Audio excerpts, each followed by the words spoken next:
Hello friends, and welcome to the Town and Country Bank where I'm at right now, and I'm here with Brandon, and he's going to read a story for you today. But before we begin, I'm going to ask him some questions about why banks are important and what you should do when you get money. So when you receive money, you should think about, first thing, what do you want to spend that money on? Do you want to spend it? Do you want to save it? Is this something you're going to put back? Or do you have something that you need right now? Or goals as far as what you want to buy? And how do banks help us with when we receive the money, how do banks help us with what we can do with our money? So banks can help you if you want to deposit the money into a savings account or a checking account. We can take the money and put it into your account for you. We can also help you keep track of your transactions or how much money you have in your account currently. Because it's not really, banks don't take our money, they're managing it for us. That's correct. We manage it, we hold it for you essentially, so you're not sitting on a lump pile of cash. It can be in your account. Right. And you mentioned that sometimes we can do saving, sometimes we can do spending, and banks help us with all of those kinds of transactions, correct? That's correct. Awesome.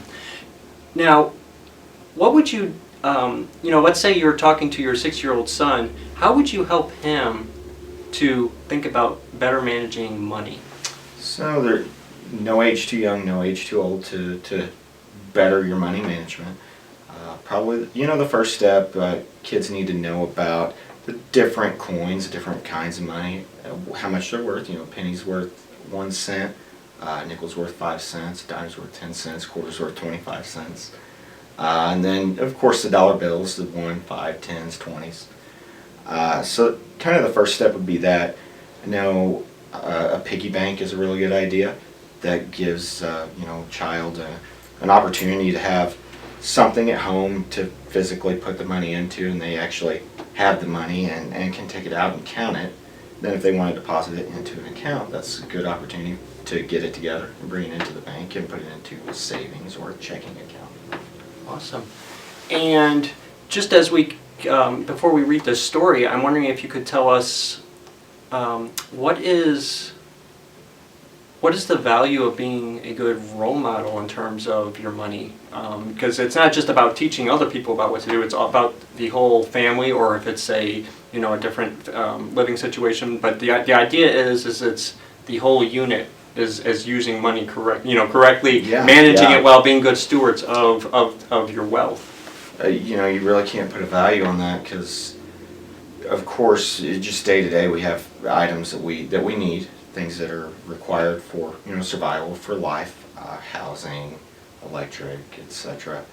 And then there are also things that we want, and then unexpected occurrences that happen in life. It's good to be a positive role model for helping your kids learn how to save for future life endeavors, whether that be if they want to go to college, for buying that first vehicle, even for buying a new bicycle. A good option is to it's good to start kids with, they have to have a form of income, whether that be an allowance or if you pay them to do chores. Or even mowing grass or some kind of part-time gig, so that they can obtain more money. I know with my kids, I started the savings, the piggy banks, etc. with their birthday money.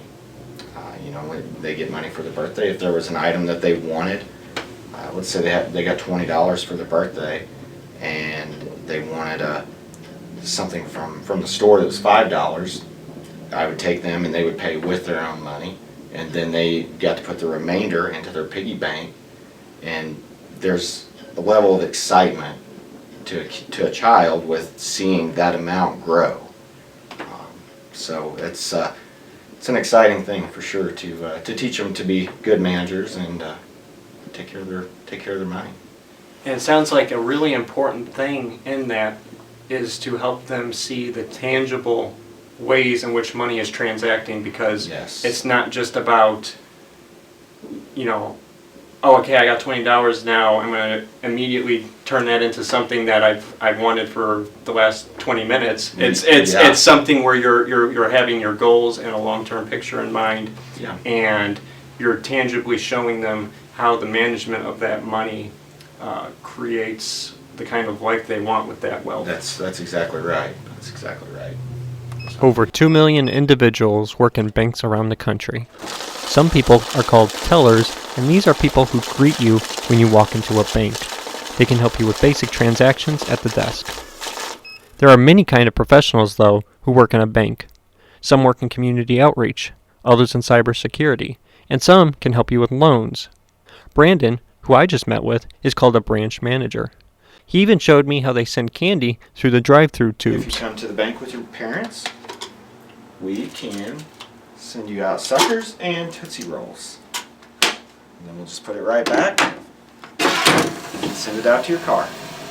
Brandon is going to read a story for you today, and we here at the Rolla Public Library hope you enjoy.